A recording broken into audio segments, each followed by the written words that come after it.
नमस्कार, मैं doctor Jaya Dahlvi, state leprosy officer Uttar Pradesh, आपको कुष्ठ रोग के बारे में कुछ जानकारियां दूंगी इस वीडियो चैनल के माध्यम से। कुष्ठ रोग यूं तो आपको गूगल पे या उसका लिटरेचर आपको किताबों में बहुत उपलब्ध हो जाएगा, लेकिन इस वीडियो को बनाने का मकसद ये है कि जो हमारे मेडिकल ऑफिसर्स हैं, पीएचसी, सीएचसी, डिस्ट्रिक्ट हॉस्पिटल या जहाँ कहीं पर भी काम कर रहे हैं, सरकार के नीतियों को वो जाने और कुष्ठ रोग का इलाज जो नीतियाँ हमारे गवर्नमेंट ऑफ इंडिया निर्धारित करती है और उसके माध्यम से जो हम लोग करते हैं, प्रदेश सरकार जो करती है, उसको वो समझें और एक डेफिनेट पॉलिसी के तहत ट्रीटमेंट करें, डायग्नोसिस करें और जो प्रिवेंटिव एस्पेक्ट है उसको देखें। तो कुष्ठ रोग आपको एक मेडिकल ऑफिसर की नज़र से मैं दिखाऊंगी। पूरा वीडियो आप देखें। किसी भी बीमारी को जानने के लिए हम उसमें ये जानने की कोशिश करते हैं कि ये किससे होती है, क्या क्या करती है।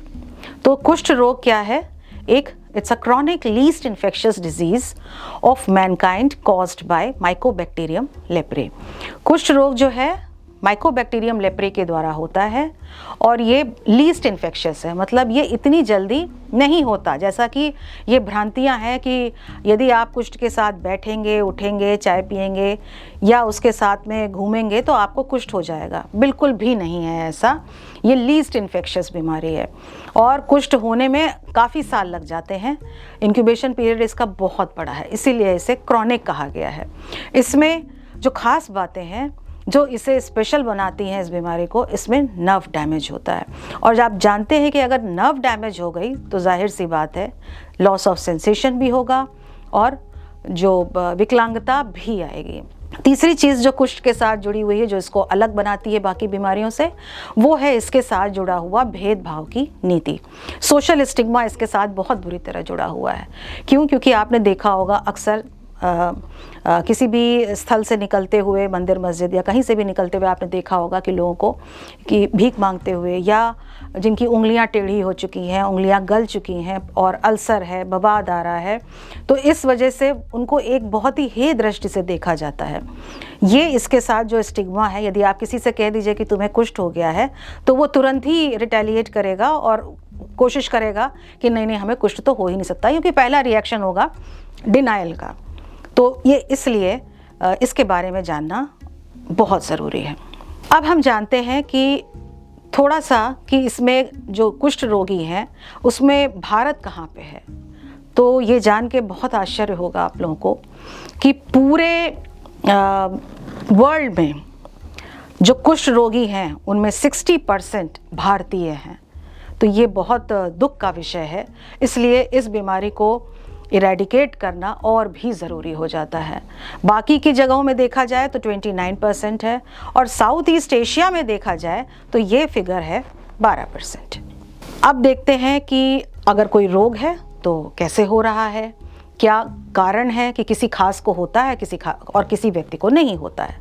तो सोर्स ऑफ इन्फेक्शन क्या है? एक कुष्ठ रोगी से दूसरे नॉर्मल व्यक्ति में ये होता है, लेकिन कब होता है? ये हर एक को नहीं हो जाता। जिसकी इम्यूनिटी कम होगी ये उसको अक्सर होता है। ट्रांसमिशन कैसे होता है? कभी भी ये चीज़ बिल्कुल दिमाग में बिठा लीजिए कि इसका जो ट्रांसमिशन है ये ड्रॉपलेट इन्फेक्शन से है। जो कन्वेंशनली लोगों की सोच होती है कि कुष्ठ छूने से हो जाता है या उस मरीज़ के संपर्क में आप रहेंगे तो हो जाएगा। एज अ डॉक्टर एक मन में हिचक हो सकती है कि यदि मैं इस पेशेंट को खुद से एग्जामिन करूंगा तो कहीं ऐसा ना हो कि चांसेस हैं कि मुझे कुछ ना हो जाए। तो हमने दूर बिठा दिया उस पेशेंट को और हमने कहा कि क्या प्रॉब्लम है। हमने अपने एनएमएस को ऑर्डर किया कि भाई तुम इसे एग्जामिन कर लो, क्योंकि कुछ तो अलग विभाग बना हुआ है। तो ये चीज़ बिल्कुल जायज़ नहीं है, ये हम जस्टिस नहीं कर रहे हैं पेशेंट के साथ में। एज अ मेडिकल ऑफिसर मैं आपको बता दूं, एकदम दावे के साथ बता दूं कि कुष्ठ ऐसे नहीं होता। कुष्ठ हमेशा ड्रॉपलेट इन्फेक्शन है और जब आपकी इम्यूनिटी बहुत लो होगी ये तभी आपको होगा और एक लंबा एक्सपोजर चाहिए आपको कुष्ठ होने के लिए। तो पोर्टल ऑफ एग्जिट मैंने आपको बता दिया कि ड्रॉपलेट इन्फेक्शन है जो रेस्पिरेटरी सिक्रीशंस होते हैं उनसे होता है, जैसे कि ट्यूबरकुलोसिस होता है। इंक्यूबेशन पीरियड इसका मतलब इंक्यूबेशन पीरियड से यहाँ मतलब है कि शरीर में माइकोबैक्टीरियम लेप्रे का प्रवेश और पहला सिम्टम आने तक का जो समय है वो 20 वर्ष तक हो सकता है, तो it's a longest incubation period. लेकिन जो एवरेज देखा गया है वो है 5 से 7 वर्ष। कोई भी बीमारी होती है उसमें एजेंट फैक्टर्स होते हैं, होस्ट फैक्टर्स होते हैं, एनवायरमेंटल फैक्टर्स होते हैं। तो जो होस्ट फैक्टर्स हैं, यानी कि जिस व्यक्ति पे ये बीमारी हो रही है, उसमें प्रमुख है एज। ये 20 से 30 वर्ष में अक्सर देखा गया है और बच्चों में कम होता है। लेकिन यदि बच्चों में हो रहा है, इसका मतलब कि उस एरिया में ये बीमारी एक्टिव स्टेज में है और आपको तुरंत, हमारे मेडिकल ऑफिसर्स को चाहिए कि वो चौकन्ने हो जाएं और वहाँ का सर्वे कराएं, एग्रेसिव सर्वे कराएं कि आखिर ये बीमारी इतनी एक्टिव है तो कहाँ से इसका सोर्स है। कॉन्टैक्ट ट्रेसिंग आप करा सकते हैं। जेंडर की अगर बात करें तो ये बीमारी पुरुषों में ज़्यादा पाई जाती है, फीमेल्स में कम होती है। इसमें ऐसा कुछ नहीं है कि ये प्रीडोमिनेंस क्यों है या फीमेल्स में कम क्यों है, क्योंकि जो जनरली इंटरैक्शंस होते हैं पब्लिक में वो पुरुषों के ज़्यादा हो। इम्यूनिटी की बात करें तो जैसा कि मैंने पहले भी आपको बताया कि जिसकी इम्यूनिटी कम होगी उसमें ये रोग लगने की संभावना ज़्यादा होती है। फिर सोशो इकोनॉमिक फैक्टर्स क्या हैं? किसी भी बीमारी की तरह कुष्ठ रोग भी, यदि आप थोड़ा सा उस वर्ग को बिलोंग कर रहे हैं जहाँ पे आपका न्यूट्रिशन का स्टेटस कम है या इम्यूनिटी का स्टेटस कम है, गरीबी थोड़ी ज़्यादा है, ओवर क्राउडेड एरिया है, या जहाँ पे बहुत ही माइग्रेशन हो रहा है बहुत ज़्यादा, वहाँ पर ये इसकी संभावना बढ़ जाती है। और कुष्ठ का स्पेशली ये देखा गया कि इन्वायरमेंटल फैक्टर्स में कि जो तराई एरिया होते हैं वहाँ पे इसका प्रीडोमिनेंस पाया गया है।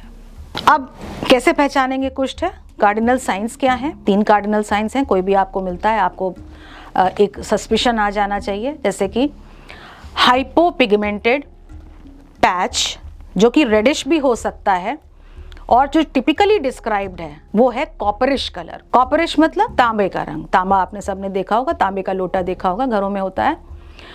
कॉपरिश कलर इसका टिपिकली डिस्क्राइब्ड है। और हाइपोपिगमेंटेड पैच, त्वचा के रंग से हल्का। एज अ मेडिकल ऑफिसर आपको आशा को भी पढ़ाना पड़ता है, आपको CHO को भी बताना पड़ेगा, आपको हर जगह ज्ञान का प्रचार प्रसार करना है। तो हर लेवल पे आपको जानकारी होनी चाहिए कि जब आप अपने नीचे के लोगों को पढ़ा रहे हैं तो आप कैसे बताएंगे त्वचा के रंग से हल्का रंग। Always emphasise on the fact कि स्किन के कलर से हाइपोपिगमेंटेड। तो क्या मिल्की जो दाग होते हैं वो कुष्ठ में आने चाहिए, जो मिल्की वाइट होते हैं? नहीं, मिल्की वाइट दाग कुष्ठ में नहीं आते हैं। फिर दूसरा चीज़ इसमें कुष्ठ में मैंने आपको बताया, नर्व इन्वॉल्वमेंट होता है। तो नर्व इन्वॉल्वमेंट में क्या होगा? नर्व का जो स्ट्रक्चर है, नर्व मोटी हो जाएगी, छूने पे दर्द करेगी, उसमें सूजन होगी और जो उसका सेंसरी और मोटर भाग है वो प्रभावित होगा। तीसरी चीज़ है, इसका जो टेस्ट होता है उसे कहते हैं स्लिट स्मीयर एग्जामिनेशन टेस्ट। उसमें अगर एसिड फास्ट बेसिलाई दिख जाता है तो आप 100% श्योर हैं कि ये माइकोबैक्टीरियम लेप्री है एंड ये बीमारी कुष्ठ है। प्रिवेंशन, हालांकि प्रिवेंशन मुझे आखिरी में लेना चाहिए था, लेकिन इसको मैं शुरू में इसलिए ले रही हूँ क्योंकि ये बहुत महत्वपूर्ण है। हम इस बीमारी को रोक सकते हैं दूसरों में फैलने से। Primary prevention, secondary prevention, tertiary prevention. Primary prevention में क्या है? हालांकि इसकी वैक्सीन भी उपलब्ध है लेकिन वो अभी ट्रायल फेज में है। हम इसमें कीमोप्रोफाइलैक्सिस देते हैं। कीमोप्रोफाइलैक्सिस मतलब हम इसमें दवा यूज़ करते हैं। और कौन सी दवा यूज़ करते हैं?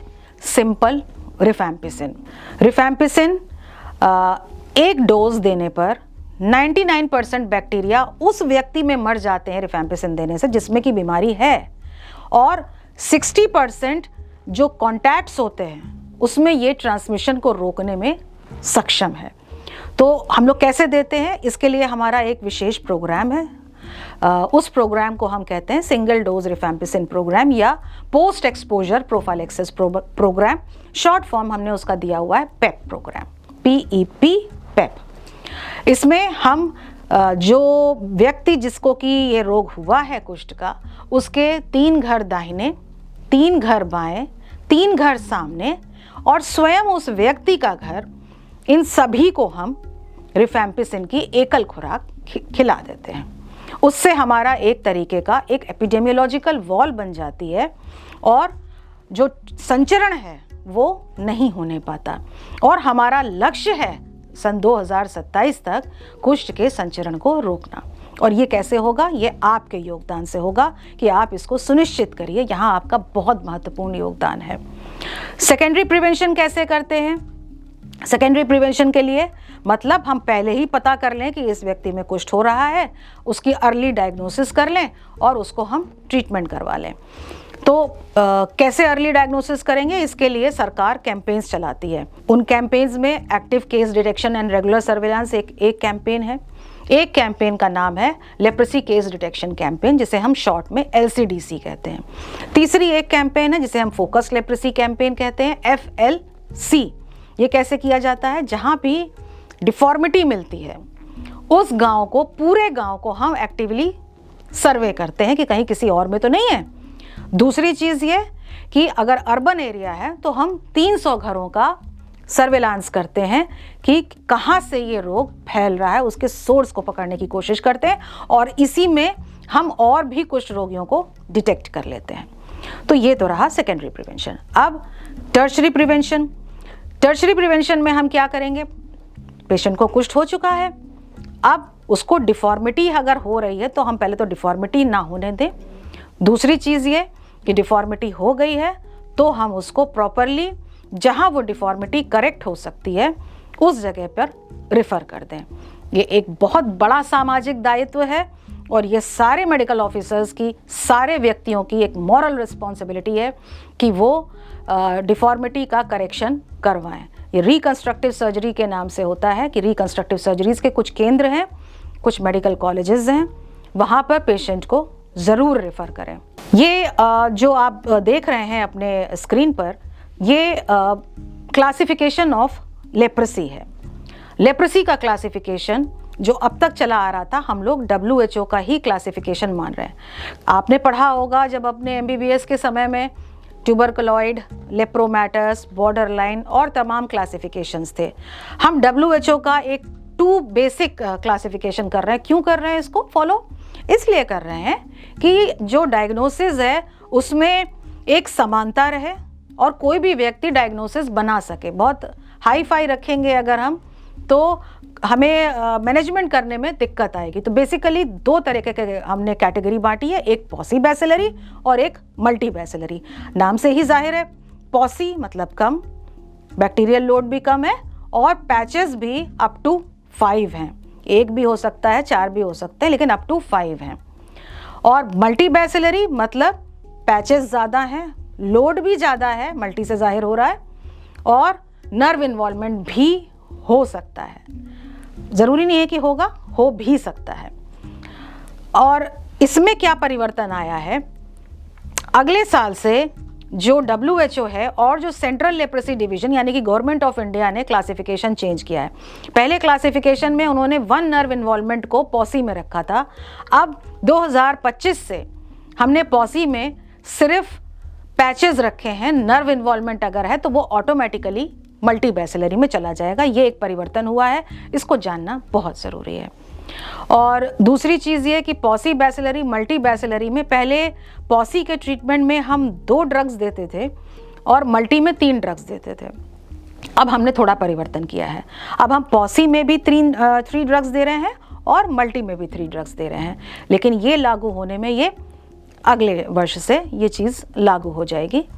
इसको जानना बहुत ज़रूरी है। लेप्रेसी कई तरह से प्रेजेंट करती है और यू विल बी सरप्राइज्ड कि क्या ये भी लेप्रेसी हो सकती है। तो बहुत सारे केसेस देखेंगे तो आपको समझ में आएगा कि एक वैरायटी ऑफ तरीके हैं जिनसे लेप्रेसी प्रेजेंट करती है।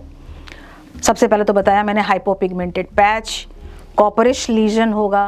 कान के पास अगर आप देखेंगे तो इस एरिया में आपको नोड्स मिल सकते हैं। और नर्व इन्वॉल्वमेंट, कभी कभी बहुत मोटी नर्व हो जाती है जो कि आपको दूर से ही दिख जाती है, जैसे कि इस फोटो में दिख रहा है कि ग्रेटर ऑरिकुलर नर्व बढ़ी हुई है और सूजी हुई है। इसको हम कंफ्यूज कर सकते हैं आर्टरी से। तो कैसे पता चलेगा? आर्टरी को आप फील करेंगे तो वो आपको उसमें पल्सेस फील होंगे। दूसरी चीज़ ये कि वेन भी होगी अगर तो वो कोलैप्सिबल होगी। नर्व जो होगी ये थिकेंड होगी और बिल्कुल कॉर्ड के जैसी, रस्सी के जैसी लगेगी आपको। तो जैसा कि मैंने आपको बताया कि किस किस तरीके से कुष्ठ रोग प्रेजेंट कर सकता है। पाम में, सोल में एनेस्थीसिया मतलब सेंसेशन कम होना, और नर्व की थिकनिंग या नर्व का इन्वॉल्व होना। अब आप ये देखिए कि पाम और सोल में किसी व्यक्ति के यदि एनेस्थीसिया हो गया है और वो महसूस नहीं कर पा रहा है कि हाथों में कोई भी चीज़ अगर गर्म या ठंडी महसूस नहीं कर पा रहा है, तो क्या होगा? एक गर्म चाय की केतली रखी होगी और वो उसको उठा लेगा, या तवा होगा वो उसको हाथ से पकड़ लेगा, तो जाहिर सी बात है उसके हाथों में छाले निकल आएंगे। जो छाले निकल आएंगे उसे पता भी नहीं चलेगा, और वो छाले फट भी सकते हैं, उनमें घाव बन सकता है। पैर में यदि यही स्थिति होती है और वो जा रहा है नंगे पैर, कहीं पे कोई कंकड़ उसको चुभ जाता है, तो क्या होगा? वो कंकड़ उसको पता भी नहीं चलेगा, वो अल्सर बन जाएगा, और धीरे धीरे वो एक अल्सर नासूर का रूप ले लेगा। उसमें से मवाद भी आ सकता है, इन्फेक्शन भी हो सकता है, और बहुत कुछ हो सकता है। और धीरे धीरे फिर जब, क्योंकि वहाँ पे नर्व भी इन्वॉल्व है, तो क्या होगा कि वहाँ लॉस ऑफ टोज भी होना शुरू हो जाएगा। अब आप पैर की स्थिति और उस मरीज़ की दयनीय स्थिति का अंदाज़ा लगाइए कि वो व्यक्ति, पैर से तो हम लोग चलते हैं, वो व्यक्ति चल नहीं पा रहा है किंतु उसको दर्द का एहसास नहीं है। तो ये एक बहुत बड़ी विडंबना है कुष्ठ रोग के साथ में। अगर हम पहले से डायग्नोज कर लें, हमारे पास जैसे ही पेशेंट आता है तो हम पहले ही उसकी सेंसेशन चेक कर लें पाम में और पैर के तलवे पे, तो इस स्थिति से बचा जा सकता है। यहाँ जो हमारे मेडिकल ऑफिसर्स हैं उनका बहुत बड़ा रोल है कि कुष्ठ के व्यक्ति को सिर्फ उसके पैचेस के आधार पे ट्रीटमेंट दे के छुट्टी ना पा जाए, उनका काम उसके बियॉन्ड है।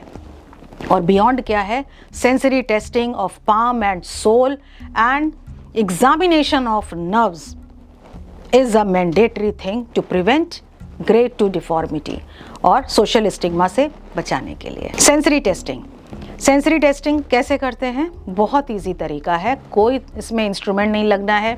अमूमन जब मैं पूछती हूँ तो लोग ये बताते हैं कि वो पिन कोंचते हैं या कुछ नुकीली चीज़ चुभा के देखते हैं। No, we are not testing pain, we are testing touch.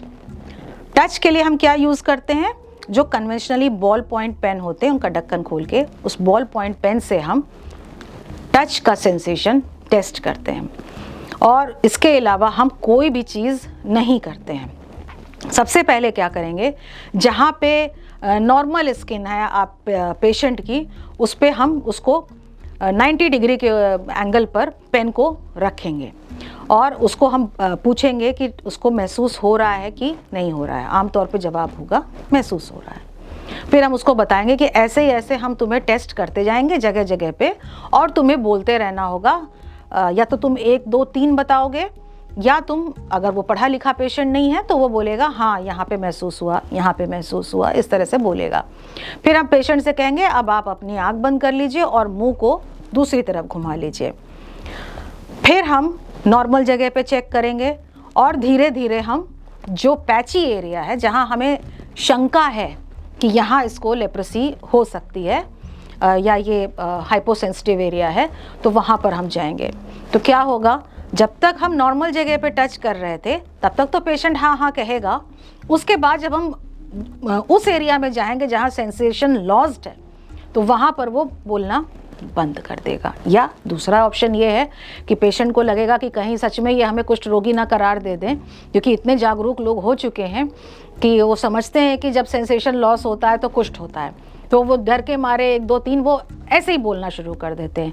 यहाँ आपको गौर करना होगा कि वो ऐसा बायस ना होने पाए। तो ध्यान रखना है, एक बार में एक स्टिमुलस देना है और बहुत ज़्यादा दबा के नहीं उसको कोंचना है, हल्के से हमें सिर्फ टच देना है। और सबसे बड़ी बात कि हमें जो टचिंग का पेस है वो पेस बदल के करते रहना, ताकि पेशेंट सेंसिटाइज ना होने पाए और हमारे डायग्नोसिस में कोई बायस ना होने पाए। अब बात करते हैं एग्जामिनेशन ऑफ नर्व्स। बहुत महत्वपूर्ण है ये इसलिए महत्वपूर्ण है क्योंकि नर्व के इन्वॉल्वमेंट की वजह से बाद में विकलांगता हो जाती है।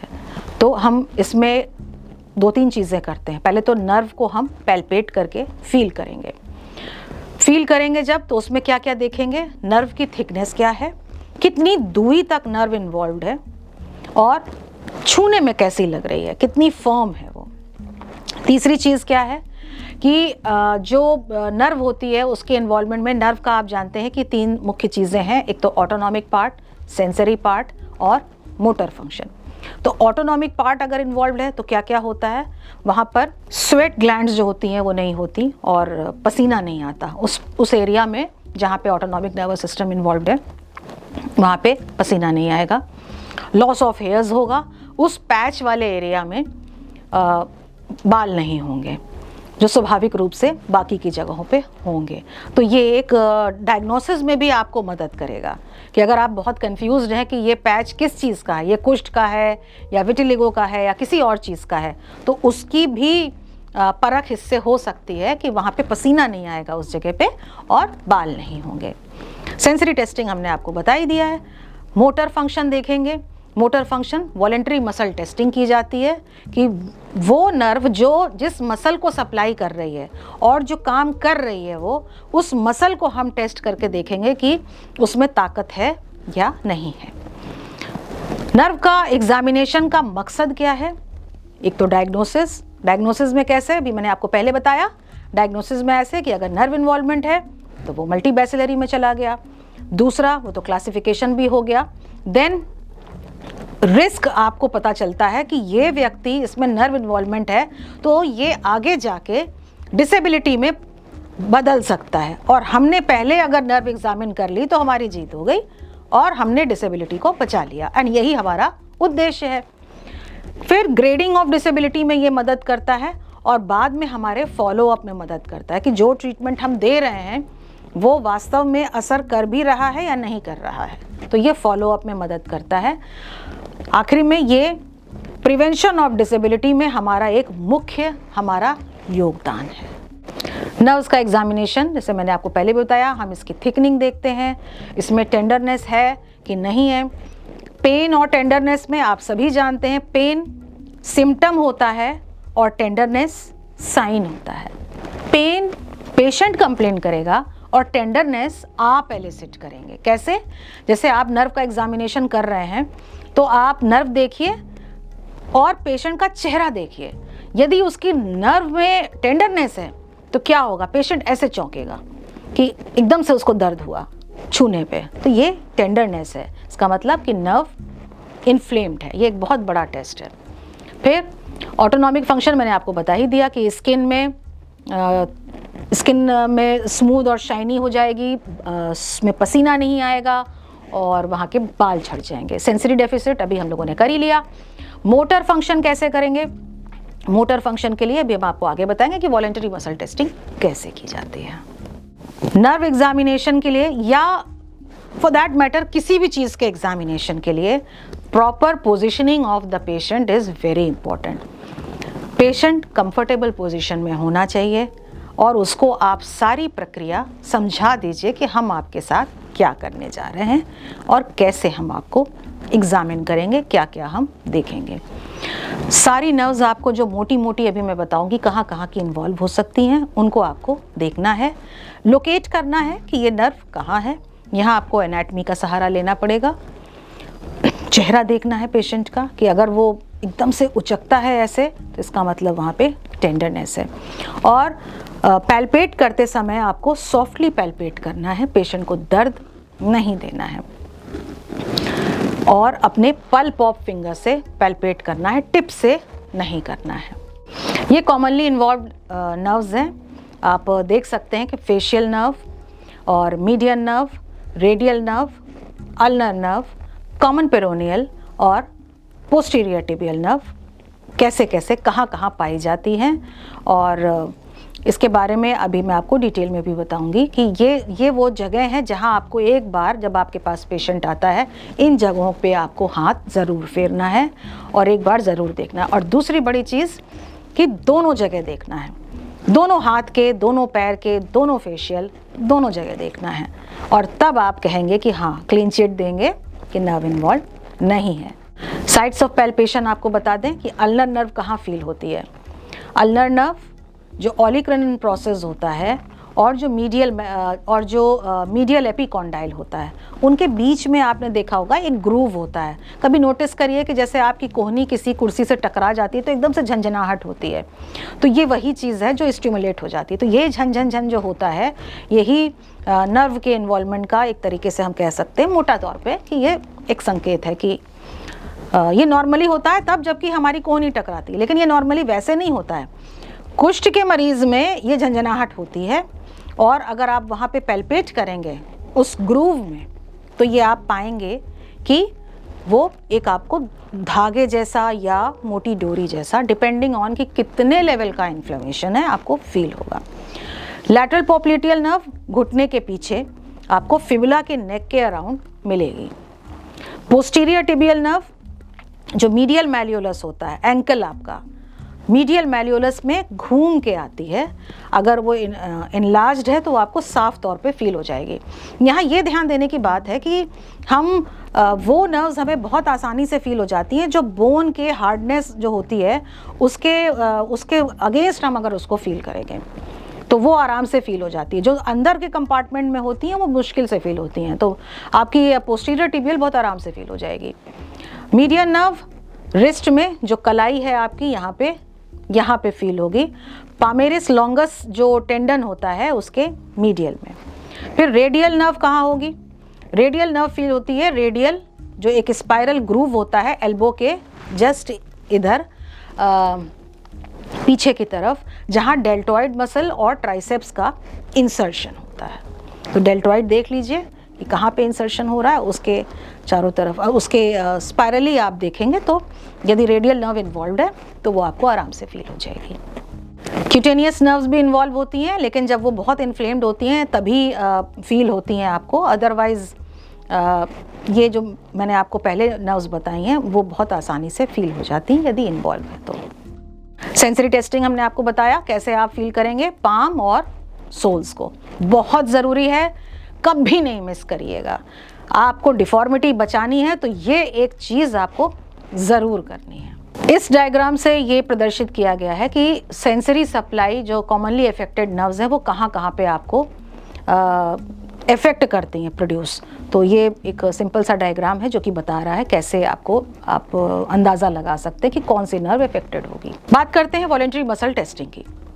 वॉलेंटरी मसल, जो मसल हमारे कंट्रोल में है, जो नॉर्मल क्लासिफिकेशन है वो कहता है कि ग्रेडिंग करता है मसल टेस्टिंग की, लेकिन जो कुष्ठ के लिए हमने ग्रेडिंग करी है वो मात्र 3 ग्रेडिंग है, या तो वो स्ट्रॉन्ग है या वीक है या पैरालाइज्ड है। क्यों किया है हमने ऐसा इतना मोटा मोटा क्लासिफिकेशन? इसलिए किया है कि इसे हर कोई कर सके, हमारा एनएमए एनएमएस कर सके, हमारी आशा देख सके। हालांकि आशा को ग्रेडिंग करने की ज़रूरत नहीं है, लेकिन हमने एक मोटा लेवल कर लिया है कि अंदाज़ा लग जाए कि किस कैटेगरी में पेशेंट को रखना है। स्ट्रॉन्ग मतलब कि जब आप पूरा विरोध कर रहे हैं, उसके प्रतिरोध कर रहे हैं उसके एक्शन का, तो वो जो एक्शन है मसल का वो हो पा रहा है। और वीक का मतलब कि जब आप उसके ऊपर दबाव डाल रहे हैं उस एक्शन को रोकने के लिए, तो वो मरीज़ उस एक्शन को नहीं कंप्लीट कर पा रहा है। पैरालाइज्ड मतलब कि वो मसल पूरी तरह पैरालाइज हो चुकी है, तो या तो आपको रिस्ट ड्रॉप के रूप में दिखेगी या आपको फुट ड्रॉप के रूप में आराम से दिख जाएगी। फेशियल नर्व के लिए आपको देखना होगा, पेशेंट को आप कंफर्टेबल पोजीशन में बिठाएंगे और आप उसकी आंखों को देखेंगे कि कहीं लैग ऑफ थैलमोस तो नहीं है। लैग का मतलब लैग ऑफ थैलमोस का मतलब कि लैगनेस तो नहीं है।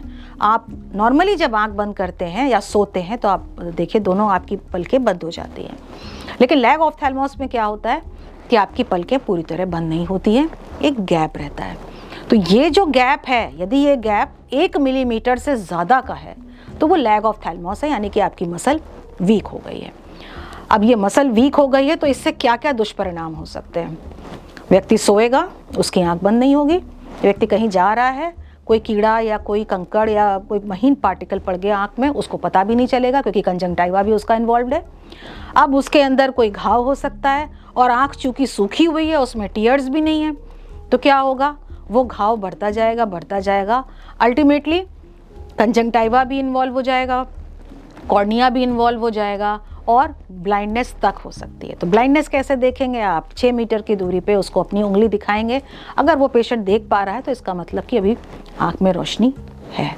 अल्नर नर्व को देखिए, इसमें खूबसूरती से दिखाया गया है कि कैसे फील करते हैं, कहाँ पे फील करते हैं और पल्प से फील करते हैं। और दूसरी चीज़ है कि इससे जब पैरालिसिस होती है या डिफॉर्मिटी होती है तो क्लॉ हैंड डिफॉर्मिटी होती है। टेस्ट कैसे करते हैं इसका? बहुत ही आसान सा टेस्ट है। उस टेस्ट का नाम है little finger out test. Little finger out test का मतलब जो आपकी छोटी उंगली है उसको हम बाहर की ओर निकलवाएंगे। पेशेंट से कहेंगे, यदि वो निकाल लेता है बाहर की ओर तो इसका मतलब इस तरीके से उससे कहेंगे। यदि वो ऐसा कर ले रहा है तो इसका मतलब कि मसल या तो वीक हो सकती है या स्ट्रॉन्ग हो सकती है, लेकिन पैरालाइज्ड नहीं है। अब हम उसके रूट पे प्रेशर लगाएंगे और तब भी यदि वो कर ले रहा है, दैट मीन्स कि मसल स्ट्रॉन्ग है।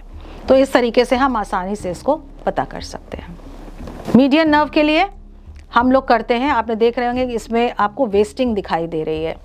तो हाथ को देखिए, वेस्टिंग यदि आपको दिख रही है तो आप अंदाज़ा लगा लेंगे। दूसरा एक थम्स अप टेस्ट है।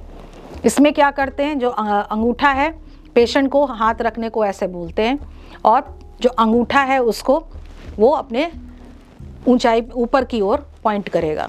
यदि वो कर ले रहा है दैट मीन्स कि either it can be weak और इट कैन बी स्ट्रॉन्ग। हम यहाँ पे प्रेशर लगाएंगे और अगर प्रेशर के बावजूद वो कर ले रहा है, रूट पे प्रेशर लगाएंगे, इसका मतलब कि मसल स्ट्रॉन्ग है। रेडियल नर्व, रेडियल नर्व में क्या होगा? आप देख रहे हैं इस चित्र में कि कैसे रेडियल नर्व स्पाइरल ग्रूव में फील की जा रही है।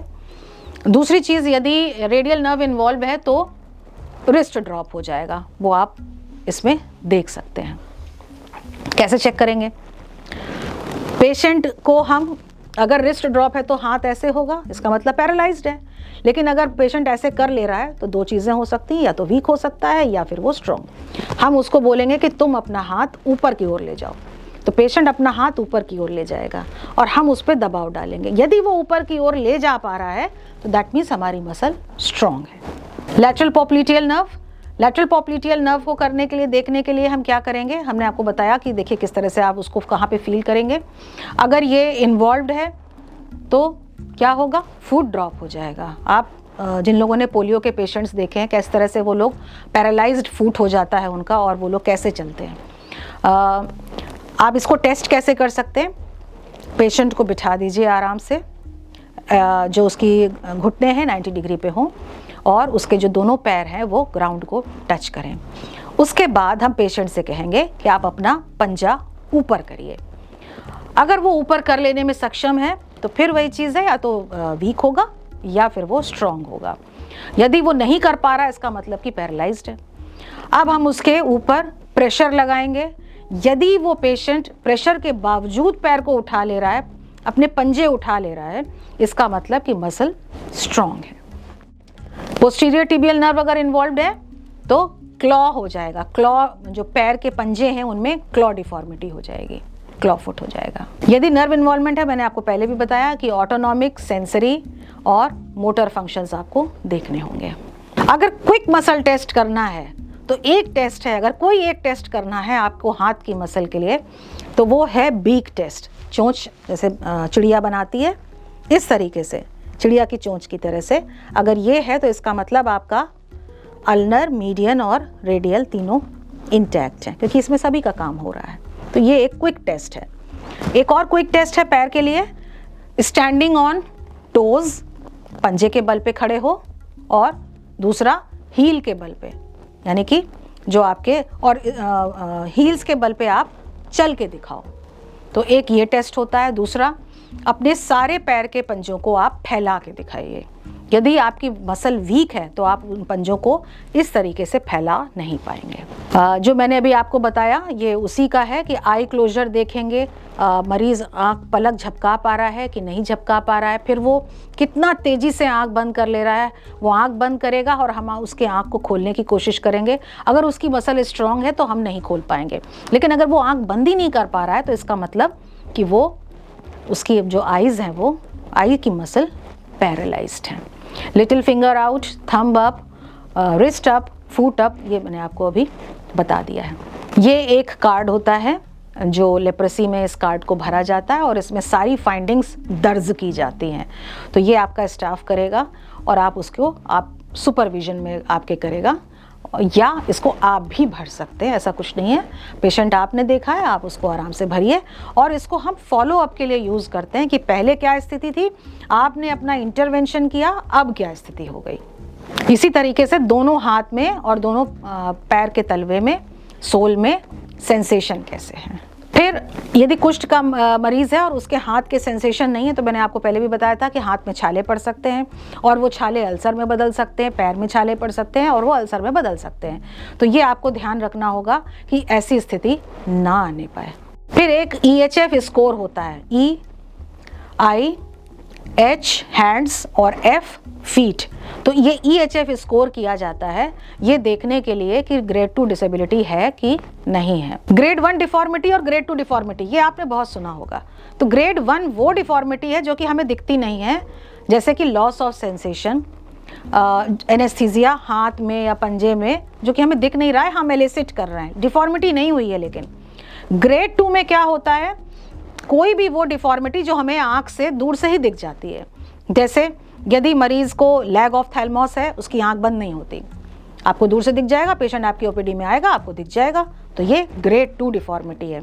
या पेशेंट के हाथ में छाले हैं या पैर में छाले हैं या अल्सर है, आपको आराम से दिख जाएगा कि ये पेशेंट, इसके ये विजिबल चीज़ है। तो ये विजिबल जितनी चीज़ें हैं वो सब ग्रेड 2 डिफॉर्मिटी। बाकी जो पैरालिसिस वाला पोर्शन है वो तो ग्रेड 2 डिफॉर्मिटी है ही। तो हमारा मुख्य उद्देश्य क्या है, हमें ग्रेड 2 डिफॉर्मिटी को बिल्कुल ज़ीरो लाके ख़त्म करना है। और उससे क्या पता चलेगा, वो कैसे करेंगे हम लोग, वो ऐसे करेंगे कि हम अर्ली केस डिटेक्शन करें। ग्रेड 1 पे ही या तो हम डिटेक्ट कर लें, हम लेप्रा रिएक्शन को पकड़ लें बहुत पहले और उसका प्रॉपर ट्रीटमेंट कर दें। And believe me, a single intervention of a medical officer can do wonders and treat grade 1 deformity, और वो ग्रेड 2 डिफॉर्मिटी में जाने ही नहीं पाएगा। और अब बात करते हैं लेप्रा रिएक्शन की। रिएक्शन से जाहिर हो रहा है कि कुछ जो है एबनॉर्मल हो रहा है रिएक्शन के फॉर्म में। लेप्रा रिएक्शन आपने जानते ही हैं आप लोग कि टाइप 1, टाइप 2 दो तरीके के लेप्रा रिएक्शंस होते हैं। इसका डिटेल अभी हम आपको आगे बताने जा रहे हैं। लेप्रा रिएक्शंस जो हैं वो एक सडनली अपीयर करता है और इसमें एक्यूट इन्फ्लेमेशन होता है, नर्व्स का, स्किन का, आइज़ का, और कभी कभी बाकी के सारे जितने भी हमारे बॉडी ऑर्गन्स हैं उनमें भी ये रिएक्शन हो सकता है। जो पहले से नर्व इन्वॉल्व्ड हैं वो उनमें इन्फ्लेमेशन बढ़ सकता है, या जो नर्व नहीं भी थी तो नर्व इन्वॉल्व हो सकती है। इसमें साइलेंट न्यूराइटिस होती है और इसका इलाज क्या है कि हम जल्दी से पहचान लें इसके लक्षणों को और तुरंत इलाज करना शुरू कर दें। और एक बहुत बड़ी बात जो हमें दिमाग में रखनी है किसी भी कुष्ठ रोगी को देखते वक्त, वो ये है कि लेप्रा रिएक्शन कुष्ठ होने के पहले, डायग्नोसिस के पहले, ट्रीटमेंट के दौरान और ट्रीटमेंट के बाद भी हो सकता है। और उससे भी बड़ी बात ये कि नॉर्मली कुष्ठ के पेशेंट्स में 20 से 25% केसेस में नॉर्मली भी लेप्रा रिएक्शंस होते हैं। क्यों होते हैं, ये इसमें सारी चीज़ें, इम्यूनिटी का इसमें योगदान है कि किस तरीके से जो हमारे शरीर की इम्यूनिटी है कहाँ पे अनस्टेबल हो जाती है, या डिलेड हाइपर सेंसिटिविटी रिएक्शन होता है या सेल मीडिएटेड इम्यूनिटी होती है, उसकी वजह से ये डिपेंड करता है कि टाइप 1 रिस्पॉन्स होगा कि टाइप 2 रिएक्शन होगा। टाइप 1 रिएक्शन को हम लोग रिवर्सल टाइप ऑफ रिएक्शन के नाम से भी जानते हैं। ये एक डिलेड हाइपर सेंसिटिविटी की कैटेगरी का रिएक्शन है, जिसमें जो एंटीजन है, माइकोबैक्टीरियम लेप्री एक एंटीजन है जो कि हमारी टी लिम्फोसाइट्स को स्टिमुलेट करता है और एकाएक इम्यूनिटी बहुत शूट कर जाती है और वो हमारी इम्यूनिटी हम ही को प्रॉब्लम करने लगती है और एक फ्लेयर्ड अप रिएक्शन होने लगता है, एक एंटी इन्फ्लेमेटरी बिल्कुल कैस्केड आ जाता है और जिसको हम टाइप 1 रिएक्शन कहते हैं। इसमें टाइप 2 से डिफरेंस क्या है कि इसमें ऑर्गन इन्वॉल्वमेंट नहीं होता है, बट लेकिन देखने में ये भी बहुत भयावह होता है और इसका ट्रीटमेंट पूरी तरह से पॉसिबल है यदि हम जागरूक रहें। दूसरा है एरिथेमा नोडोसम लेप्रोसम टाइप 2। उसका मैकेनिज्म क्या है, इसमें इम्यून कॉम्प्लेक्सेस बनते हैं जो हमारी एंटीजन और एंटीबॉडी होती है वो आपस में कॉम्प्लेक्स बना लेती है, और वो जो कॉम्प्लेक्स बन जाते हैं वो ब्लड वेसल्स के वॉल पे डिपॉजिट होने लगते हैं, और उसकी वजह से एक रिएक्शन होता है जो कि एरिथ्मा नोडोसम लेप्रोसम या टाइप 2 रिएक्शन होता है। और ये थोड़ा सा इसकी जो गंभीरता है वो इसलिए भी ज़्यादा है क्योंकि इसमें मल्टीपल ऑर्गन इन्वॉल्वमेंट होता है। कि जाहिर सी बात है कि ब्लड वेसल तो हर जगह होती हैं, तो जहाँ जहाँ पे भी ये रिएक्शन होगा वहाँ वहाँ के ऑर्गन्स आपके इन्वॉल्व हो जाएंगे। एक तरीके की वास्कुलाइटिस कर देता है ये। क्यों होता है लेप्रा रिएक्शन? आखिर हम कह रहे हैं कि 20 से 25% केसेस में हो जाता है, तो क्यों होता है ये रिएक्शन? कई वजह हैं, उनमें से जो कुछ चीज़ें कॉमनली देखी गई हैं कि यदि चेहरा, आपके चेहरे पे पैच है तो आपकी होने के चांसेस लेप्रा रिएक्शन बढ़ जाते हैं, या बहुत एक्सटेंसिव डिजीज़ है तो भी ये चांसेस बढ़ जाते हैं, और बहुत सारे लीजन्स हैं, मल्टीबैसिलरी है केस तो भी ये चांसेस बढ़ जाते हैं। और बीच बीच में यदि कोई इन्फेक्शन हो रहा है, इन्फेक्शन में क्यों होता है ऐसा? क्योंकि जब भी इन्फेक्शन होता है तो आपकी इम्यूनिटी ऑल्टर हो जाती है, चेंज हो जाती है, और लेप्रा रिएक्शन का एक प्रमुख कारण ये भी है कि आपकी जो इम्यूनिटी है उसमें हो रहे बदलाव की वजह से भी ये रिएक्शंस होते हैं। पैरासिटिक यानी कि वर्म इन्फेस्टेशंस, ये एक बहुत बड़ा रीज़न है। हमारी पब्लिक में आमतौर पे worm infestation is very common. तो पैरासिटिक इन्फेस्टेशन से क्या होता है कि इम्यूनिटी सप्रेस होती है। फिर जब आप ड्रग्स स्टार्ट करते हैं, मल्टीपल ड्रग थेरेपी स्टार्ट करते हैं, तो अब हमारी दवाइयों ने बैक्टीरियल लोड कम कर दिया, अब हमारी इम्यूनिटी ऊपर हो गई, तो क्या होता है, फिर लेप्रा रिएक्शन होने की संभावना बढ़ जाती है। स्ट्रेस में, प्यूबर्टी में, हार्मोनल चेंजेस में, प्रेगनेंसी में, या किसी भी तरह का स्ट्रेस होगा उस दौरान लेप्रा रिएक्शन होने की संभावना बढ़ जाती है। तो ऐसे केसेस में हमें जागरूक रहना होगा। अब बात करते हैं कि टाइप 1 रिएक्शन के फीचर्स क्या होंगे। तो जो पहले से लीजन्स हैं वो इन्फ्लेम्ड हो जाएंगे, उनकी मार्जिन्स में आप देखेंगे कि इन्फिल्ट्रेशन हो गया। इन्फिल्ट्रेशन किसका? पॉलीमॉर्फोन्यूक्लियर ल्यूकोसाइट्स का इन्फिल्ट्रेशन हो गया, जो हमारा प्रोटेक्टिव मैकेनिज्म है वो ऑपरेट करना शुरू कर गया। स्वेलिंग आ सकती है चेहरे पे, आँखों में ऑक्यूलर नर्व्स का इन्वॉल्वमेंट हो सकता है, और जो आपके हाथ पैर की जो एक्सट्रीमिटीज़ हैं उनमें सूजन आ सकती है। इसके सिस्टमिक मैनिफेस्टेशंस कॉमन नहीं हैं, और ये पीबी में भी हो सकता है लेप्रा टाइप 1, और मल्टीबैसिलरी में भी हो सकता है। मैंने पहले भी बताया कि इलाज के पहले, इलाज के दौरान और इलाज के बाद भी हो सकता है। तो यहाँ ये ध्यान देने वाली बात है कि यदि इलाज के दौरान लेप्रा रिएक्शन हो रहा है तो पेशेंट की कंप्लायंस में कॉम्प्रोमाइज़ हो जाएगा। क्यों? क्योंकि वो पेशेंट कहेगा कि हमने तो दवाई लेनी शुरू करी और डॉक्टर साहब ने पता नहीं कैसी दवा लिख दी, इससे तो हमारा ये पता नहीं क्या, और हमारी तो बीमारी और बढ़ गई। तो वहाँ पे आपका रोल है, आप इसको समझिए, पेशेंट को काउंसिल करिए कि नहीं, ये ऐसा नहीं है, ये तुम्हारा इलाज की प्रक्रिया के दौरान 20 से 25% केसेस में ऐसा होता है, तुम परेशान मत हो, हम तुम्हें दवाई दे रहे हैं, ये दवा एक्स्ट्रा ले लो, और जो दवा तुम्हारी कुष्ठ की चल रही है उसे कंटिन्यू करो, उसे रोको नहीं। विश्वास करिए, लेप्रा रिएक्शन को आप कंट्रोल कर लेंगे और आपका नाम भी होगा। ये आप देख रहे हैं कि टाइप 1 रिएक्शन में किस तरीके से वो बढ़ गया है। जो आपका जो भी पैचेस थे उनमें हल्की सी सूजन आने लग गई है। एरिथ्मा नोडोसम लेप्रोसम ENL जिसे कॉमनली हम कहते हैं, ये टाइप 2 रिएक्शन है। इसमें बहुत सारे एरिथमेटस नोड्यूल्स आ जाते हैं पूरे स्किन में, और ये नोड्यूल्स आप जब उन्हें दबाएंगे तो ये ब्लैंच करते हैं, और जो इरप्शन है वो एकाएक क्रॉप्स में आता है, ढेर सारे हो जाते हैं फेस पे और हर जगह हो जाते हैं, और ये टेंडर भी होते हैं छूने में। फिर जब ये जो नोड्यूल्स सूख रहे होते हैं तो ये एक निशान छोड़ जाते हैं, और कई बार पेशेंट की स्थिति बहुत भयावह होती है, और इतनी भयानक होती है कि पेशेंट को लगता है कि ये क्या हो गया। लेप्रेसी तो फिर भी ठीक थी, यहाँ पे तो बहुत ही आफत हो गई, क्योंकि और भी ऑर्गन्स आपके इन्वॉल्व होने शुरू हो गए। आपका लिम्फ नोड इन्वॉल्व हो गया, जहाँ जहाँ पे वास्कुलेचर इन्वॉल्व था वो ऑर्गन्स, जैसे कि स्प्लीन है, लिवर है, किडनी है, नेफ्राइटिस कर देगा, स्प्लीन में इन्फ्लेमेशन हो गया, हेपेटाइटिस हो जाएगी, और हेपेटाइटिस के अपने तमाम चीज़ें जो होती हैं वो सारी चीज़ें शुरू हो जाएंगी। जॉइंट्स इन्वॉल्व हो जाएंगे, आर्थ्रैल्जिया होगा, पेशेंट चल नहीं पाएगा, नर्व्स जो हैं वो बहुत टेंडर हो जाएंगे एकाएक, और पूरे बदन में सूजन आ जाएगी। आँखों का इन्वॉल्वमेंट क्या होगा? एपिस्क्लेराइटिस हो सकती है, आइरिडोसाइक्लाइटिस हो सकती है, पेरियोस्टाइटिस हो सकती है, और मसल में अगर इन्वॉल्वमेंट है तो उसको मायोसाइटिस कहेंगे, वो भी हो सकती है। और पेशेंट की जनरल कंडीशन बहुत पुअर होती है। टाइप 1 में जनरल कंडीशन पुअर नहीं होगी, लेकिन टाइप 2 में जनरल कंडीशन बहुत पुअर हो जाती है, क्योंकि ऑर्गन्स इन्वॉल्व हो जाते हैं। तो ये इसमें ध्यान देने वाली बात है। टाइप 2 रिएक्शन की एक फ़ोटो आपसे शेयर की है, आप इसको ज़रूर देखिए। कितना भयानक होता है टाइप 2 रिएक्शन, कि उसमें जो आपके नोड्यूल्स निकले हैं वो अल्सरेट कर जाते हैं, और वो लगता है कि किसी ने पूरा बाइट कर दिया है वो स्किन को। तो ये इतना भयानक हो सकता है, and believe me it will be treated. आप पेशेंस रखें, मरीज़ को भी दिलासा दिलाएं कि ठीक हो जाएगा। टाइप 1 और टाइप 2 को डिफ्रेंशिएट करना बहुत ज़रूरी है। हालांकि बेसिकली हम लोग स्टेरॉयड देते हैं, लेकिन कब हमें स्टेरॉयड देना है ये भी जानना बहुत ज़रूरी है। टाइप 1 रिएक्शन में हम जो normal non steroidal anti inflammatory drugs हैं वो दे के काम चला लें, उससे भी सबसाइड कर जाता है इन्फ्लेमेशन। और टाइप 1 में जनरल कंडीशन पेशेंट की पुअर नहीं होती है, लेकिन टाइप 2 में उसकी जीसी बहुत पुअर हो जाती है। और टाइप 1 जो है यूजुअली एमडीटी शुरू करने के पहले या दौरान, जो कि मैंने आपको बताया, हो सकता है।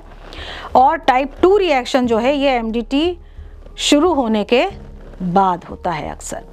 आई इन्वॉल्वमेंट टाइप 1 रिएक्शन में नहीं होता है ज़्यादा। ऊपरी में आपके जो आंख बंद होने वाला, जैसे लैग ऑफ थैलमोस वाली प्रॉब्लम है, वो होती है, हो सकती है।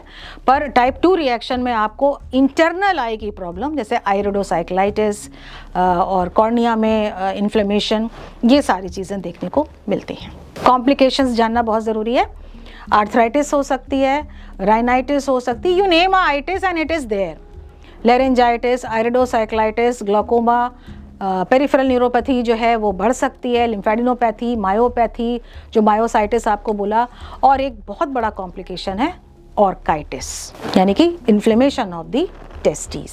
सिवियर रिएक्शन में लालिमा पूरे इन्फ्लेमेशन है, तो जाहिर सी बात है कि जो भी इन्फ्लेमेशन के साइन एंड सिम्टम्स होते हैं, जैसे कि रेडनेस, पेन, टेंडरनेस, स्वेलिंग, ये सारे science and symptoms of inflammation आते हैं। और नर्व्स जो हैं वो बहुत ज़्यादा टेंडर टू टच होती हैं। टाइप 1 में आपको बताया मैंने, जैसे कि साइलेंट न्यूराइटिस होती है और सेंसरी लॉस हो जाता है। मसल वीकनेस जो है वो और प्रोमिनेंट हो जाएगी, और स्किन लीजन जो है वो अल्सरेट कर सकता है। मैनेजमेंट क्या करेंगे? सबसे बड़ी बात कि दिमाग में एक होना चाहिए हमें सस्पिशन कि ऐसा हो सकता है, हम मेंटली प्रिपेयर रहें। सबसे पहले हम रिकॉग्नाइज कर लेंगे न्यूराइटिस के अर्ली साइन एंड सिम्टम को। दूसरी चीज़ है, हम लोग non steroidal anti inflammatory drugs तो देते ही हैं फीवर वगैरह के लिए, इन्फ्लेमेशन को सबसाइड करने के लिए। उससे कंट्रोल नहीं हो रहा, हम स्टेरॉयड देते हैं। स्टेरॉयड देने से बहुत ज़्यादा फ़ायदा होता है, लेकिन स्टेरॉयड एक ऐसा ड्रग है, इसको बहुत जुडिशियसली यूज़ करना चाहिए। इसके नुकसान भी होते हैं, और ये आपको जानना बहुत ज़रूरी है। स्प्लिंटिंग, जिस जगह पे नर्व इन्वॉल्वमेंट है उस जगह को आप न्यूट्रल पोजीशन में लाके उसको सपोर्ट देके छोड़ दीजिए एनाटॉमिकल पोस्चर में। मॉनिटरिंग करना, डे बाय डे आप उसको मॉनिटर करिए कि फ़ायदा हो रहा है कि नहीं हो रहा है, कहाँ पे हमें इंटरवेंशन की ज़रूरत है। एंड देन सपोर्टिव थेरेपी, जो भी उसके सिम्टम्स आ रहे हैं उसके अनुसार आप सपोर्टिव थेरेपी देंगे। सर्जरी कुछ चुनिंदा केसेस में करेंगे, जहाँ पे रिकंस्ट्रक्टिव सर्जरी या डिब्राइडमेंट या और भी इंटरवेंशन की ज़रूरत है, वहाँ पे हम सर्जरी करेंगे। प्रेडनिसोलोन मैंने आपको बताया, और टाइप 2 में क्लोफेजिमीन। और जब बिल्कुल ही कोई रिस्पॉन्स नहीं आ रहा होता है, बहुत रेजिस्टेंट केस होता है, तो in that special case, very special case, thalidomide दिया जाता है और क्लोरोक्विन देते हैं इम्यूनिटी को। It's a immune modulator kind of drug, तो उसके लिए हम उसको दे सकते हैं। लेकिन थैलिडोमाइड एक ऐसा टेराटोजेनिक ड्रग है जो कि हम हॉस्पिटल सेटअप में देते हैं, उसको हम लोग नहीं देते, और ये स्पेशलाइज्ड सेंटर में ही दिया जाता है। स्टेरॉयड थेरेपी हमने स्टार्ट करी, पर हमने आपको पहले भी बताया कि स्टेरॉयड थेरेपी, स्टेरॉयड का कभी भी इस्तेमाल करें तो बहुत जुडिशियसली करिए और कुछ चीज़ों को दिमाग में रख के करिए। स्टेरॉयड देते समय हमें ध्यान रखना होगा कि पेशेंट को ट्यूबरकुलोसिस तो नहीं है, डायबिटीज़ देखनी होगी, गैस्ट्राइटिस, अगर पेशेंट क्रॉनिक गैस्ट्राइटिस का मरीज़ है तो उसको पेप्टिक अल्सर वगैरह की संभावना बढ़ जाती है। It's a gastric irritant drug. Hypertension, blood pressure बढ़ सकता है स्टेरॉइड से। नेफ्राइटिस, किडनी में प्रॉब्लम आ सकती है। कोई भी अगर इन्फेक्शन है, प्रेगनेंसी में बहुत सोच समझ के देना होगा। इसका ये नहीं कि ये कॉन्ट्रा इंडिकेशन है, लेकिन आपको बहुत गार्डेड रहना होगा और अपने फॉलोअप्स जल्दी जल्दी करने होंगे। 12 साल से कम के बच्चे में क्योंकि ग्रोथ की प्रॉब्लम्स इश्यूज आ सकते हैं। ग्लोकोमा या इन्फेक्शंस में, अल्सर्स अगर हैं पेशेंट के, और ऑस्टियोमाइलाइटिस है, या पेशेंट में सीवियर डिप्रेशन है, तो भी थोड़ा सा हमें गार्डेड रहना होगा। वर्म इन्फेस्टेशन अगर है तो उसमें हमें पहले वर्म इन्फेस्टेशन को ठीक कर देना है, उसके बाद हम स्टेरॉइड देंगे। डायरिया और ब्लड और म्यूकस आ रहा है अगर स्टूल में, उसका इलाज करिए। फंगल इन्फेक्शन है, उसको ट्रीट ज़रूर करिए, क्योंकि क्या होगा, जैसे ही आप स्टेरॉइड देंगे इम्यूनिटी को सप्रेस करेगा, आपके जो भी अंदर के पहले के इन्फेक्शंस हैं वो फ्लेयर अप हो जाएंगे। सो बिफोर स्टार्टिंग स्टेरॉइड, कोई भी इन्फेक्शन है उसको जुडिशियसली मैनेज करिए और फिर आप स्टेरॉइड दीजिए। स्केबीज बढ़ सकता है, gastritis and other kind of infections to name a few. कैसे देना है आपको स्टेरॉइड? आपको 40 milligram OD for first 2 weeks, एक कैप्सूल 100 मिलीग्राम की। क्लोफाजिमिन दे सकते हैं ENL में, 100 मिलीग्राम की एक कैप्सूल आती है। 30 मिलीग्राम ओडी 3 से 4 हफ्ते में, टेपरिंग आपको बताई जा रही है। फिर 20 मिलीग्राम, फिर 15 मिलीग्राम, फिर 10 मिलीग्राम, 5 मिलीग्राम पे आके आप 11 और 12 हफ्ते के बाद आप स्टेरॉइड को बंद करेंगे। स्टेरॉइड कभी भी एकदम से बंद नहीं करते हैं। जब स्टार्ट करते हैं तो एक स्टेरॉइड कार्ड होता है और वो कार्ड आप पेशेंट को इशू करते हैं और उस पर उसका पूरा थेरेपी का जैसे जैसे आपने प्लान किया है वो सारा उस पर दर्ज रहता है। और आप पेशेंट को बार बार हर 15 दिन पे फॉलोअप के लिए बुलाएंगे कि ट्रीटमेंट का रिस्पॉन्स कैसा आ रहा है या कोई कॉम्प्लिकेशन तो नहीं हो रहा है। इन्फ्लेम्ड नर्व्स को रेस्ट देने के लिए मैंने आपको बताया कि किस तरह से आप उसकी स्प्लिंटिंग करेंगे और उसको एनाटॉमिकल पोस्चर में आप कैसे रखेंगे। हर एक नर्व के लिए अलग अलग है। जैसे पोस्टीरियर टिबियल नर्व है तो आपका जो फूट है उसको 90 डिग्री पे करेंगे, और कॉमन पेरोनियल नर्व है तो नी को 10 डिग्री पे आप फ्लेक्स करके रखेंगे। ये एनाटॉमिकल पोजीशन है कि आप बहुत ज़्यादा कुछ करना नहीं है, सिर्फ उसकी एनाटॉमी को मेंटेन करना है। और हमारा बेसिक फंक्शन है नर्व को रेस्ट देना, और कोई फंक्शन नहीं है। अल्नर नर्व इन्वॉल्व है तो आप एक स्लिंग दे देंगे। इसी तरीके से आप बहुत कॉमन तरीके यूज़ कर सकते हैं, घरेलू चीज़ें हैं, इसके लिए कोई बहुत बड़ी चीज़ आपको बाहर से नहीं करनी है। जनरल इंस्ट्रक्शंस क्या होंगे जब आप स्टेरॉइड दे रहे हैं? ये सारी स्टेरॉइड के लिए हमेशा ही ये चीज़ें लागू होती हैं, ना केवल इसी में। ये मेडिसिन आपको नाश्ते के बाद लेनी है, खाली पेट नहीं लेनी है।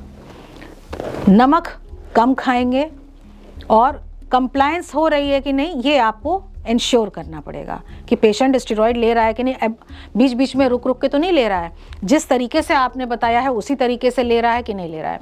और सबसे महत्वपूर्ण, स्टेरॉइड एक बार आपने शुरू कर दिया तो आप उसको रेजिम को स्ट्रिक्टली फॉलो कीजिए, एकाएक स्टेरॉइड को बंद मत करिए और रीइवैल्यूएट करते रहिए, रिस्क फैक्टर्स भी देखते रहिए।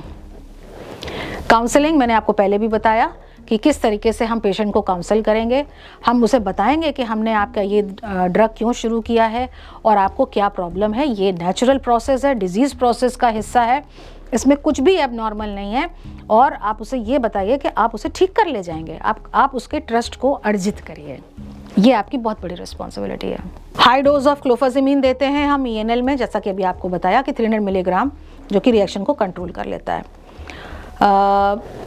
लेकिन क्लोफाजिमिन के भी अपने साइड इफ़ेक्ट्स होते हैं, तो साइड इफ़ेक्ट्स तो आपको हर चीज़ में मिल जाएंगे, लेकिन ये है कि आप आउटवे करते हैं कि रिस्क वर्सेस बेनिफिट करते हैं कि किस चीज़ में हमें देने से फ़ायदा है, और हम उस रिस्क के ऊपर हम जाके हम इसको देंगे। थैलिडोमाइड मैंने पहले भी बता दिया आपको किस सेटअप में थैलिडोमाइड देते हैं। टाइप 1 रिएक्शन की ये फ़ोटो आपको दिख रही है, और स्टेरॉइड देने के बाद क्या इसकी स्थिति हुई है वो आप देखें। टाइप 2 रिएक्शन आप ध्यान से देखेंगे तो आपको नोड्स दिखाई दे रहे हैं, और जब हमने उसको प्रेडनिसोलोन से ट्रीट कर दिया तो आपको देखिए आपको दिखेगा कि काफ़ी राहत मिल गई है पेशेंट को।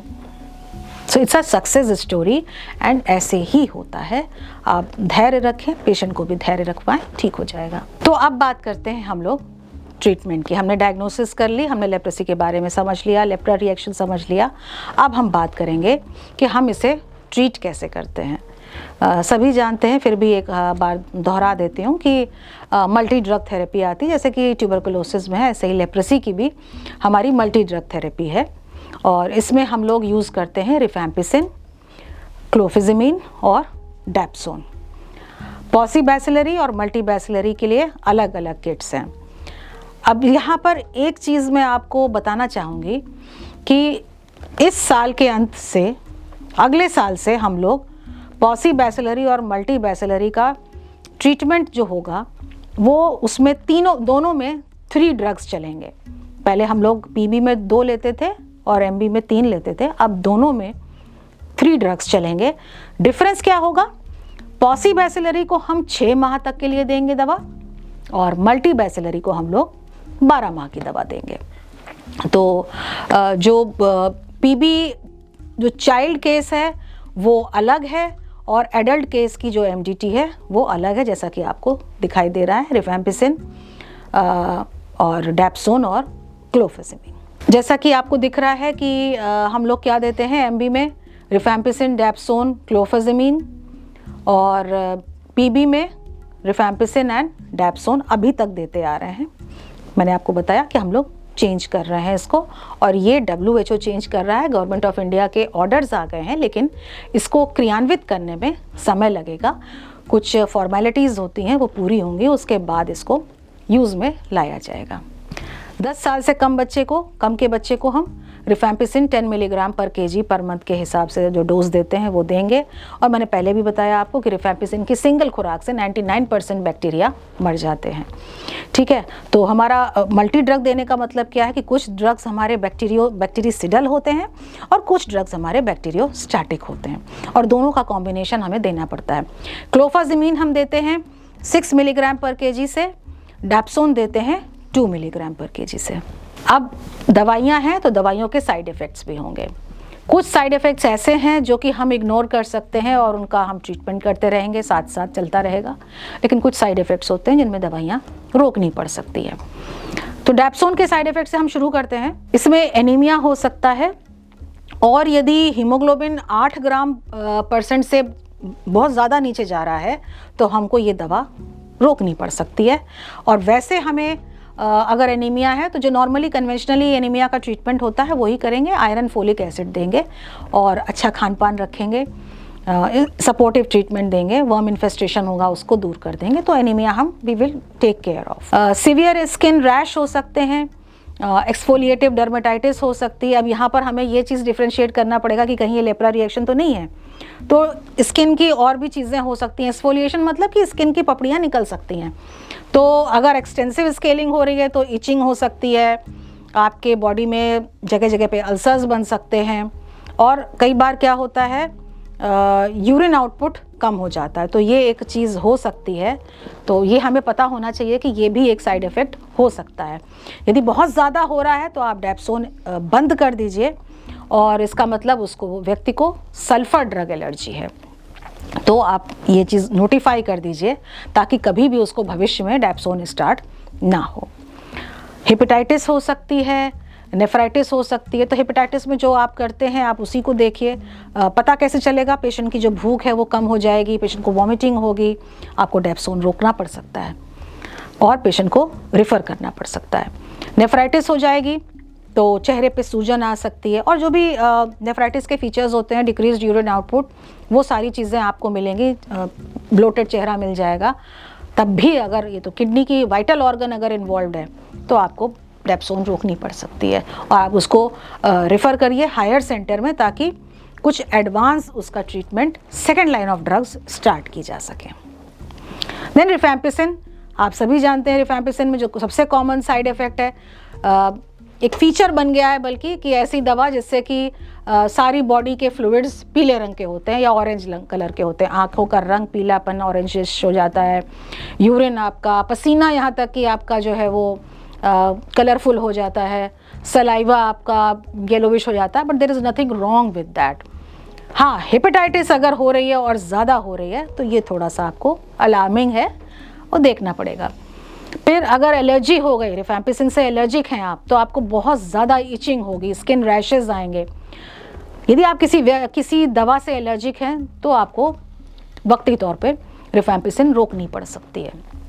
क्लोफाजिमीन में क्या होगा, जैसे रिफैम्पिसिन में येलो कलर होता है, क्लोफाजिमीन देने से डार्क कलर हो जाता है। स्किन पे जगह जगह आपके ब्लैकिश स्पॉट्स आ जाते हैं और ब्लैकिश या ब्राउनिश स्पॉट्स आते हैं, और ये पेशेंट एप्रीहेंसिव हो जाता है, specially with the females are there.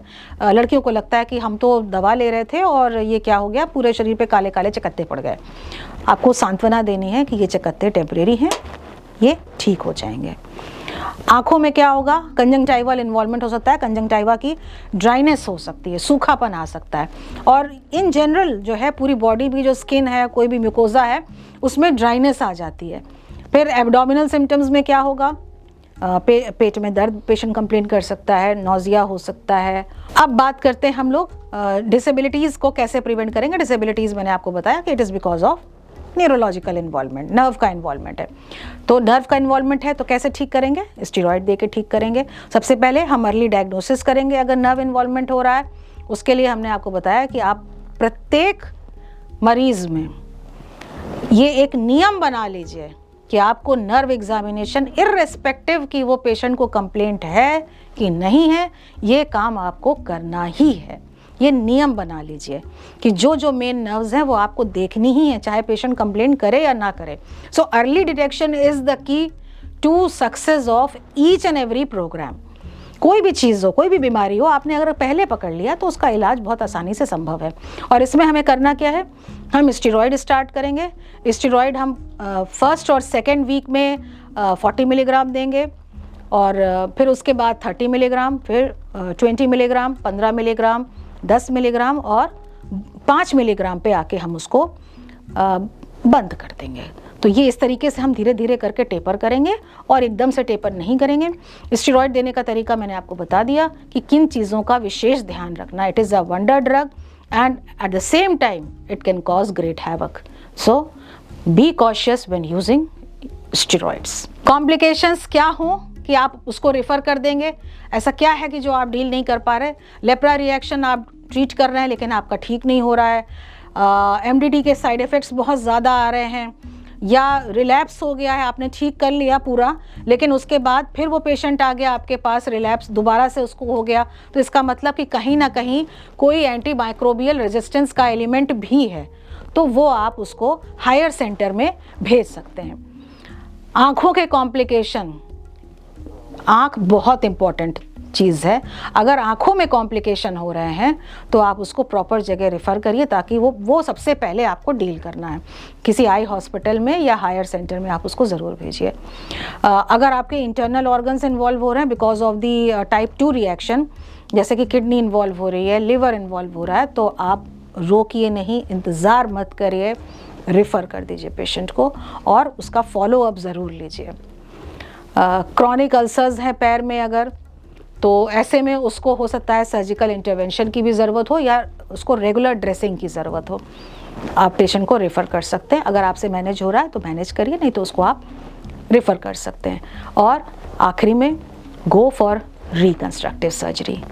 अब हम बात करते हैं कि हम लोग कैसे, हमारा प्रोग्राम इसको कैसे देखता है, हमारी गवर्नमेंट ऑफ इंडिया, हमारी सरकार इसको किस तरह से देखती है कि हम किस तरीके से इरेडिकेशन के स्तर तक पहुंच जाएं। उसके लिए हमने एक स्ट्रैटेजी बनाई है और उस स्ट्रैटेजी में कुछ पिलर्स हैं। मैं ज़्यादा डिटेल में नहीं जाऊंगी, ये थोड़ा बहुत जानना आपके लिए बहुत ज़रूरी है, बस इसलिए इसको मैंने सिर्फ हाईलाइट ही लिया है। हम लीडरशिप को स्ट्रेंथन करें। लीडरशिप में आपको मैं बता दूं कि हायरार्की क्या होती है। नीचे से शुरू करें अगर, तो प्रोग्राम जो है वो आशा, CHO, ANM, आंगनवाड़ी या जो भी लोग हैं, फ्रंट लाइन वर्कर्स हैं, वो घर घर जाके डिटेक्ट करते हैं केसेस को, सस्पेक्ट्स निकाल के लाते हैं, फिर वो हमारे जगह पे आते हैं, सेंटर्स पे आते हैं, जहाँ पे हमारे जो मेडिकल ऑफिसर्स हैं वो उन केसेस को कंफर्म करते हैं। बीच में रोल आता है NMA और NMS का, हमारे नॉन मेडिकल असिस्टेंट और नॉन मेडिकल सुपरवाइजर्स, इनके सुपरविजन में और इनकी फील्ड विजिट्स भी होती हैं। ये खुद जाके केसेस को देखते हैं और डिटेक्ट करते हैं और बीच में इंटरवेंशन करते हैं। उसके ऊपर हमारे होते हैं डिप्टी DLOs और district leprosy officer. District leprosy officer district level पे होते हैं, फिर आते हैं हमारा ये स्टेट पे आता है, state leprosy officer, joint director level की पोस्ट होती है। और यदि आपको कहीं भी किसी स्तर पर लेप्रेसी में दिक्कत आती है तो आप हर लेवल को बाईपास करके आप डायरेक्टली स्टेट लेप्रेसी ऑफिसर को भी रिपोर्ट कर सकते हैं कि मुझे यहाँ पे दिक्कत आ रही है, and you will be heard. तो ऐसी कोई बात नहीं है, आप हमेशा आज़ाद हैं, आप स्टेट को डायरेक्टली भी लिख सकते हैं और कॉल कर सकते हैं। लीडरशिप इश्यूज़ हमको स्ट्रेंथन करने हैं, हमें अच्छे लीडर्स चाहिए। जो हमारा डिस्ट्रिक्ट लेवल पे सपोर्ट है उसको बहुत स्ट्रेंथन करने की ज़रूरत है। और सबसे बड़ी बात, लीडरशिप में मोटिवेशन की ज़रूरत है। There is a lag, programme कोई भी लंबा चलता है तो उसमें कहीं ना कहीं कोई लैग आ जाता है, उसको दूर करने के लिए हमें कंटिन्यूअस मोटिवेशन की ज़रूरत है और ट्रेनिंग्स की ज़रूरत है। हमें केस डिटेक्शन बढ़ाना है, और ये हम कैसे करते हैं, ये थ्रू हम कैंपेन्स करते हैं, और यहाँ पर भी मोटिवेशन हर काम के लिए बहुत ज़रूरी है। क्वालिटी सर्विसेज में क्या करेंगे, जो हम सर्विसेज ऑलरेडी दे रहे हैं उनकी क्वालिटी अच्छी कर दें। हमारा कम्युनिकेशन अच्छा होना चाहिए, हमारी सर्विसेज प्रॉम्प्ट होनी चाहिए। अगर पेशेंट कोई कंप्लेंट कर रहा है, ध्यान से उसको सुनिए और उसको अप्रोप्रिएट जगह डायरेक्ट करिए और उसका निवारण करिए।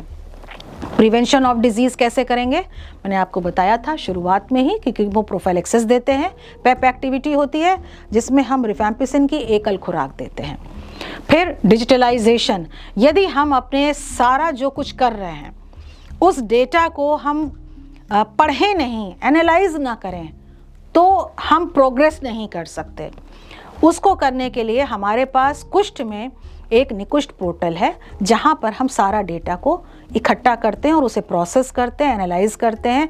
और यहाँ तक होता है कि यदि कोई व्यक्ति मान लीजिए लखनऊ में अपना इलाज कर रहा है, उसने यहाँ रजिस्ट्रेशन कराया, अब वो ज़्यादा है कानपुर, तो कानपुर में चूँकि वो हमारे पोर्टल पे है, वो कानपुर में जब गया तो यहाँ से वो हम दिखाएंगे और वो कानपुर में दवा ले सकता है और पूरा उसका बाकायदा वो ट्रांसफ़र हो जाएगा डेटा। और ये डेटा हमारा सेंट्रल लेप्रेसी डिवीज़न में जो गवर्नमेंट ऑफ इंडिया के हायर ऑफिशियल्स बैठे हैं वो भी एनालाइज कर सकते हैं। तो डेटा एंट्री बहुत ज़रूरी है और अपना आत्म मंथन बहुत ज़रूरी है कि कहाँ हम लैग कर रहे हैं। और इस तस्वीर को आप ध्यान से देखिए, इसमें आप एक आशा देख रहे हैं जो कि आईईसी मटेरियल हाथ में लिए है, मल्टी ड्रग थेरेपी का जो किट है वो हाथ में ले रखा है उसने। आप देखिए कि आशा हमारी कितना काम कर रही है, और जब वो इतना काम कर रही है, बदले में हम उसे क्या दे रहे हैं, बदले में हम उसे दे सकते हैं, हम उसे सम्मान दे सकते हैं, हम उसे रिकॉग्निशन दे सकते हैं कि वो इतना काम करती है फील्ड में जाके। ये बहुत बड़ा काम है कि हमारे सारे प्रोग्राम्स जो हैं वो डाउन जाके वो आशा के पास चले जाते हैं। तो लीडरशिप क्वालिटी क्या कहती है कि जो अच्छा कार्य कर रहे हैं उनको आप अप्रिशिएट करिए, उनको आप लाइमलाइट में लाइए, और जो भी वो कार्य कर रहे हैं उसकी सराहना करिए। तो हम लोग का एक कैंपेन होता है, बगल में आप गांधी जी की भी तस्वीर देख रहे हैं, 30 जनवरी को ये कैंपेन स्टार्ट होता है। ये एक पखवाड़ा होता है और ये आईसी एक्टिविटी के लिए स्पेशली है ये पखवाड़ा। इसमें हम करते क्या हैं कि जो कुष्ठ के साथ में एक कलंक और भेदभाव की भावना जुड़ी हुई है उसको मिटाने के लिए हम पब्लिक में जाते हैं और अप्रोच करते हैं और एक अपील करते हैं कि ये जो कुष्ठ के साथ में जुड़ी हुई भावनाएं हैं लोगों की, ये नहीं होनी चाहिए, क्योंकि कुष्ठ छूने से नहीं फैलता, कुष्ठ साथ रहने से नहीं फैलता। कुष्ठ तभी होता है जब आपकी इम्यूनिटी कम होती है, और दूसरी चीज़ ये कि कुष्ठ आपको ड्रॉपलेट इन्फेक्शन से होता है।